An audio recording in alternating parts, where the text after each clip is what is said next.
పాఠశాలలో ఒక LKG nursery చిన్న పిల్లలకు 3-4 ఏళ్ళ పిల్లలకు కూడా కనీసం మనం 50,000 ఫీజు కడుతుంది.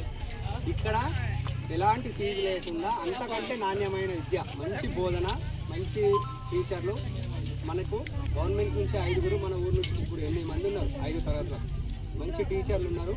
తర్వాత పొద్దున మీరు రాగానే ఇప్పుడు గవర్నమెంట్ ఏం చేసింది కొత్తగా మనకు టిఫిన్ పెడుతున్నారు పిల్లలకు. మీరు ఇంటికాడ ఛాయ్ తాగకుండా పిల్లలు పాఠశాలకు వచ్చిన పొద్దున టిఫిను, మధ్యాహ్నం భోజనము, సాయంత్రం కూడా స్నాక్స్ ఇచ్చే ప్రయత్నం చేసింది. టై, బెల్ట్, షూ ఇవన్నీ సౌకర్యాలు ఉన్నాయి కాబట్టి ప్రభుత్వ పాఠశాలకు పంపకుండా గవర్నమెంట్ పాఠశాలకే పంపండి.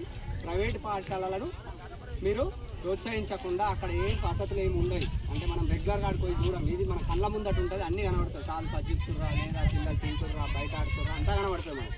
కాబట్టి కొద్దిగా దయచేసి మీ పిల్లల్ని అందరినీ కూడా 5వ తరగతుల వరకు ఇక్కడ చదివించిన తర్వాత 10వ తరగతి కూడా మనం పెద్ద స్కూల్లో కూడా 50 మంది ఉంటే 50 మంది పాస్ అయ్యింది ఫస్ట్ క్లాస్లో.